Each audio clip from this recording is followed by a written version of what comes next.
Hello friend, चलिए discuss करते हैं सीएमए फाइनल एसएफएम का जो जून 2026 में जो एग्जाम हुआ था उसके सोल्यूशन में स्टार्ट बनाने जा रहा हूँ। प्लीज़ आप कंसंट्रेट कीजिएगा और इसकी सोल्यूशन की तरफ ध्यान दिया जाए। ठीक है, मेरी लाइव क्लास शुरू होने वाली है फ्री ऑफ कॉस्ट यूट्यूब पे। 100% फ्री ऑफ कॉस्ट होगा और आपको पूरी टाइम पे सिलेबस कंप्लीट कराया जाएगा। इसमें आपकी कंसेप्ट बेस्ड क्वेश्चंस, आपका प्रीवियस ईयर की सारी क्वेश्चंस होगा, स्टडी मिलर की सारी क्वेश्चंस होगा, आरटीपी एमटीपी सारे क्वेश्चंस होगा, सीए का भी होगा, सीएमए का भी होगा। आजकल सीएमए में सीए वाली क्वेश्चन पूछे जा रही है, तो इसीलिए सीए का क्वेश्चन भी कराना बहुत जरूरी है। उसमें सीए का भी बच्चा बैठ सकता है, सीएमए का भी बच्चा बैठ सकता है। मेरा मोबाइल नंबर है 9312 9312606737। अगर किसी बच्चों को क्लास अटेंड करना है तो प्लीज़ आप इस नंबर पे क्या कीजिएगा, व्हाट्सअप कीजिएगा अपना नाम लिखकर, और नाम लिखकर व्हाट्सअप करेंगे तो मैं लिंक आपको शेयर कर दूंगा। प्लीज़ आप अपने कोई जूनियर फ्रेंड्स है उसको शेयर कर दीजिएगा। अब देखिए, ये क्वेश्चन रिस्क अनसर्टेनिटी का, रिस्की प्रपोजल का क्वेश्चन है। A company engage developing a smart wearable technology in evaluating two mutually exclusive project. सबसे पहले यहाँ पे बोला है two mutually exclusive projects X and Y. तो यहाँ पे म्यूचुअली एक्सक्लूसिव है, या तो हमें एक्स को सिलेक्शन करेगा या तो वाई को सिलेक्शन करना होगा, दोनों में किसी एक को ही सिलेक्शन करना होगा। ईच प्रोजेक्ट है initial cash outflow. Initial cash outflow कितनी है आपको 30 लाख है and has a useful life 3 years है, 3 years। The cash inflow of the both the projects are influenced by two independent factors. दो इंडिपेंडेंट फैक्टर्स है, namely market demand high and low and technology performance. दो independent factor, एक तो market demand पे depend करता है, एक तो टेक्नोलॉजी के फैक्टर पे डिपेंड करता है। इफिशियंट और inefficient, the joint probability of high demand with the efficient performance is 0.30, high demand with the inefficient performance this 0.20, low demand with the efficient performance 0.this and low demand with the inefficient performance 0.this। इसका मतलब high demand efficient, उन्होंने क्या कहा देखिएगा, high demand with efficient 0.3, तो इसकी probability आपको 0.3 हो जाएगा। हाई डिमांड विथ इनएफिशिएंट, इसकी प्रोबेबिलिटी आपको 0.20 हो जाएगा। लो डिमांड इफिशियंट, इसकी 0.25 हो जाएगा। लो डिमांड इनएफिशिएंट का 0.25, प्रोबेबिलिटी का सम 1 होता है। ठीक है, आपका कैश का इनफ्लो दिया हुआ है। The coefficient of variance of the x का कोफिशिएंट ऑफ वेरिएंस आपको इतना दिया हुआ है, वाई का कोफिशिएंट ऑफ वेरिएंस आपको इतना दिया हुआ है। बेस्ड ऑन द, अब 11% कॉस्ट ऑफ कैपिटल आपका एक्स का है, 11% कॉस्ट ऑफ कैपिटल आपका एक्स का है, 11% कॉस्ट ऑफ कैपिटल आपका एक्स का है, 11% कॉस्ट ऑफ कैपिटल आपका एक्स का है, 11% कॉस्ट ऑफ कैपिटल आपका एक्स का है, और वाई का आपका कितना है, कोफिशिएंट ऑफ वेरिएंस दिया हुआ है।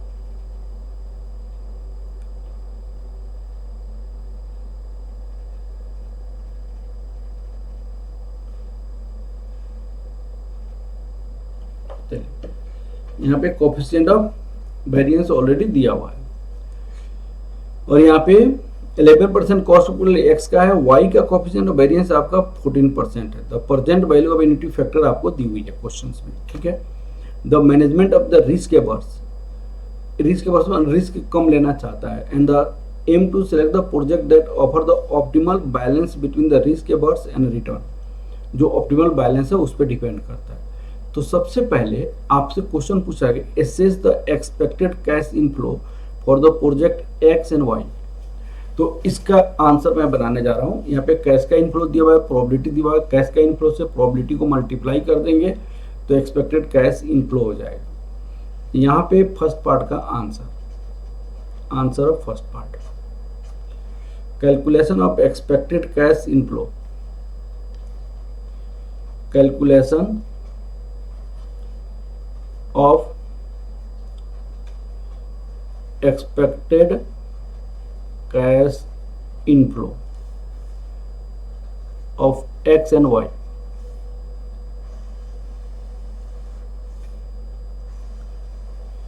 एक्स एंड वाई का निकालना है। अब यहां दिखेगा मार्केट डिमांड, यहां पे सबसे पहले लिखना है मार्केट डिमांड।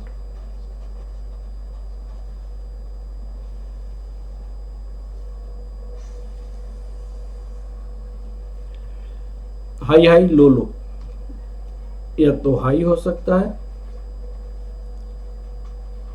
हाई हो सकता है, लो हो सकता है, लो हो सकता है।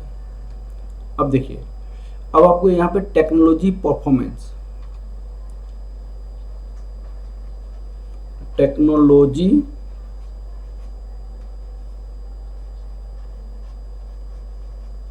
परफॉर्मेंस, टेक्नोलॉजी परफॉर्मेंस में क्या हो सकता है, इफिशिएंट इनइफिशिएंट, इफिशिएंट इनइफिशिएंट, इफिशिएंट इनइफिशिएंट,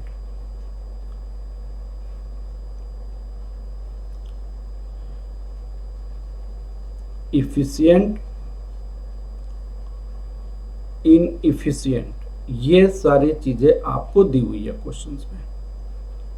ठीक है, इसकी प्रोबेबिलिटी हम यहां पे लिखते हैं। प्रोबेबिलिटी, प्रोबेबिलिटी क्या है, 0.3, 0.2, 0.25, 0.25,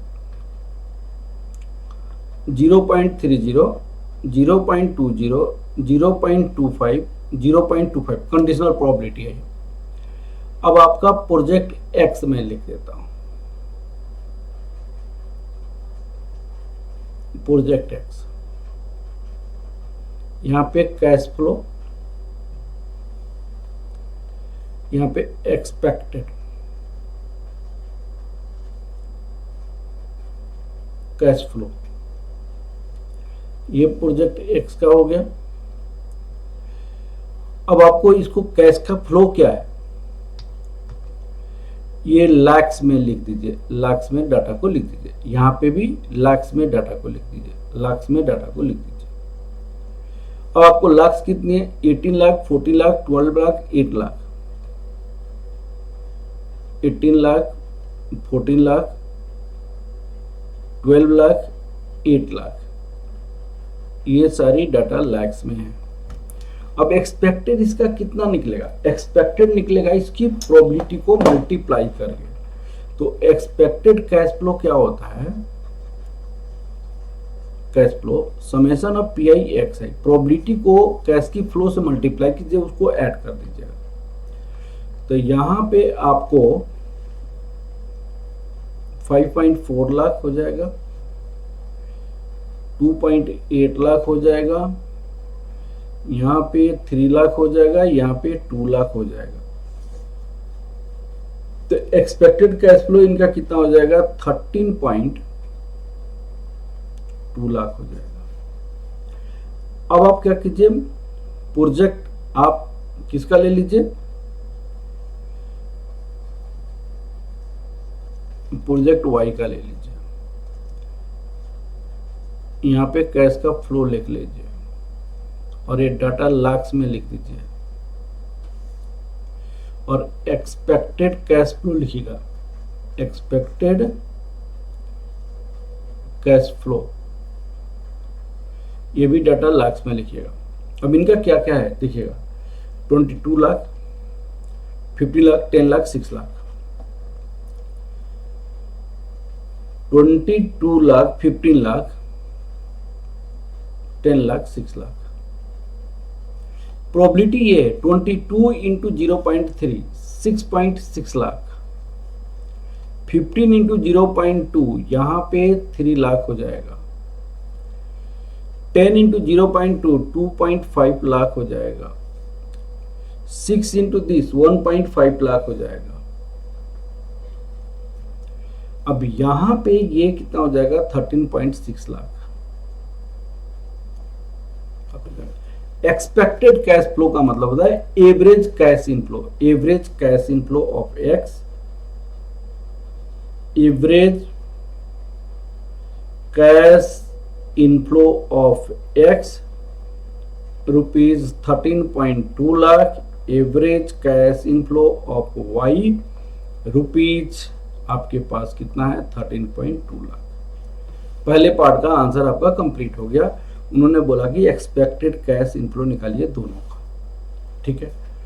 कंडीशनल प्रोबेबिलिटी का मतलब क्या होता है, अगर दो केसेस है तो दोनों को मल्टीप्लाई करके जो प्रोबेबिलिटी निकलता है उसको कंडीशनल प्रोबेबिलिटी कहता है, जो डिसेंट्री में हम बताते हैं। Analyse the standard deviation of cash inflow using the given coefficient of variance.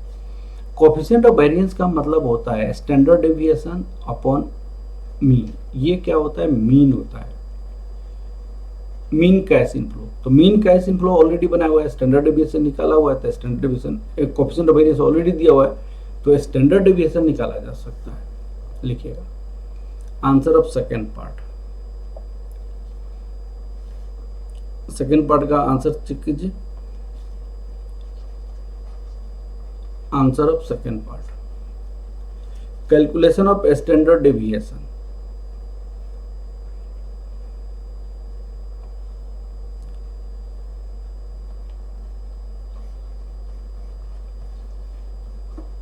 Calculation of standard deviation अब कैसे निकालेंगे इसको समझने की कोशिश करेंगे। Coefficient of variance equal to this x bar होता है। अब आपका एक्स बार का मतलब आपको कैश का inflow, expected cash inflow, expected cash inflow समझा जाएगा। यहां पे स्टैंडर्ड डेविएशन होगा, ठीक है। अब आपको देखिएगा यहां पे दो केसेस है, एक प्रोजेक्ट एक्स है,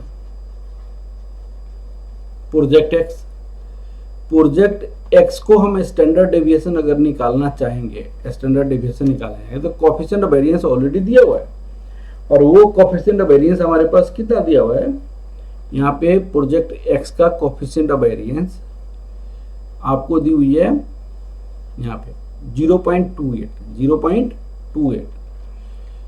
तो यहाँ पे कोएफिशिएंट ऑफ वेरिएंस 0.28,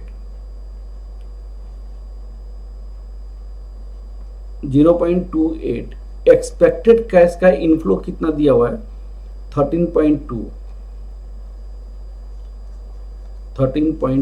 तो इसको मल्टीप्लाई कीजिएगा तो कितना आ जाएगा 13.2 इंटू 0.28, 3.6, ये आपका हो जाएगा 3.696। प्रोजेक्ट वाई, प्रोजेक्ट वाई आपका स्टैंडर्ड डेविएशन कितना दिया हुआ है प्रोजेक्ट वाई का 0.4, एक्सपेक्टेड कैश का इनफ्लो कितना निकला हुआ है 13.6,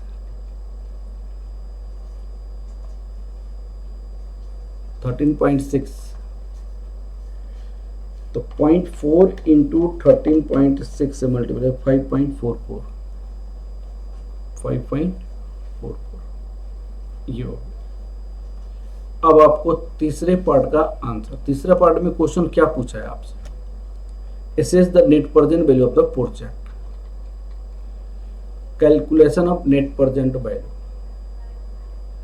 calculation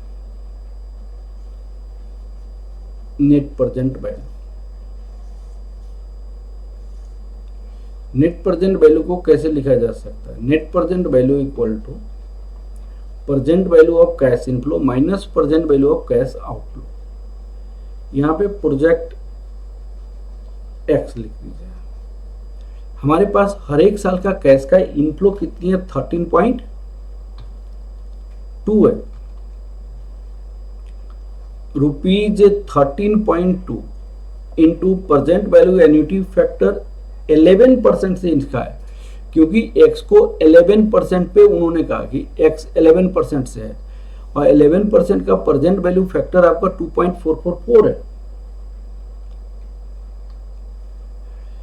11% पे है, 11% पे at the rate of 11% minus outflow कितनी है 30 लाख है, 30 लाख तो यहाँ पे कितना हो जाएगा, rupees 13.2 into 2.444 minus rupees 30 lakh equal to क्या हो जाएगा आपके पास, rupees 32.26 minus rupees 30 lakh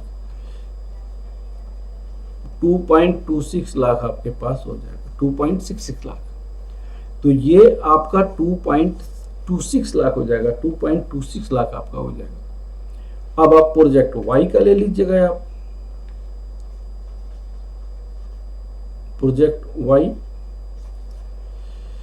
net present value, आपके पास कैश का इनफ्लो कितनी है 13.6, यहां पे 13.6 प्रेजेंट वैल्यू एनिटी फैक्टर कितनी है, तो यहां पे प्रोजेक्ट वाई का 14% से है 2.322 है, 2.322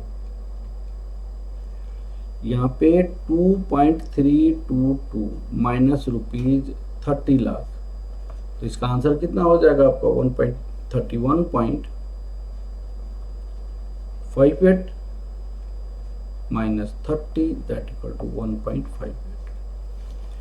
अब इसको हम ऑब्जर्व करके कहेंगे कौन सी प्रोजेक्ट को सिलेक्शन करेंगे।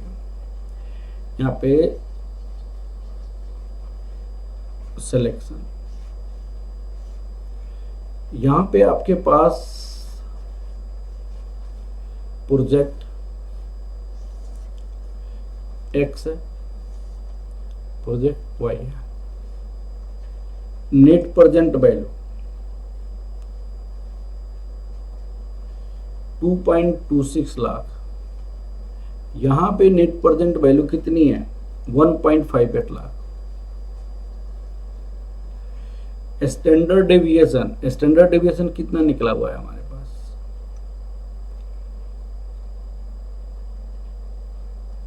स्टैंडर्ड डेविएशन 3.696,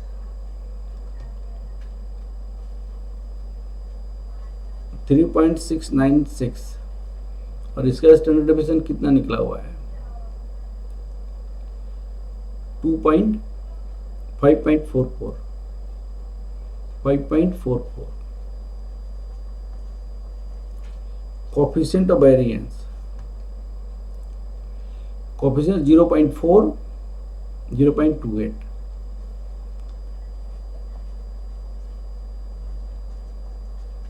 अब कौन सा से बेस्ट होगा, यहां पे कोफिशिएंट ऑफ वेरिएंस कम है 0.40, यहां पे उल्टा लिखा गया है।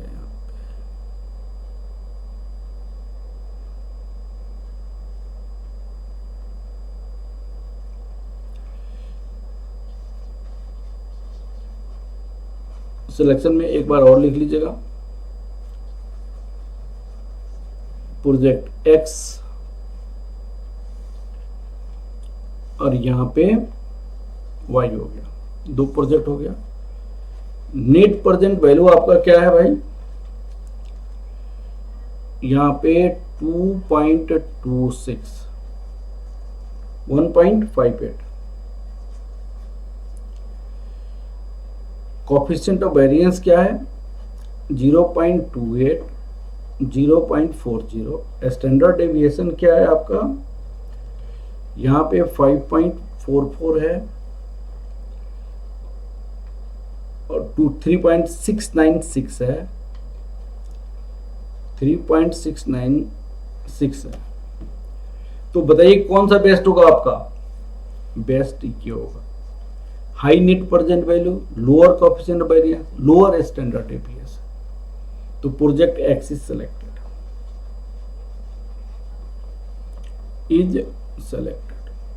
हम सेलेक्ट करेंगे कौन सी प्रोजेक्ट को सिलेक्शन करेंगे, प्रोजेक्ट एक्स को सिलेक्शन करेंगे। तो बहुत ही सिंपल क्वेश्चन था जो आपने बना लिया, ठीक है।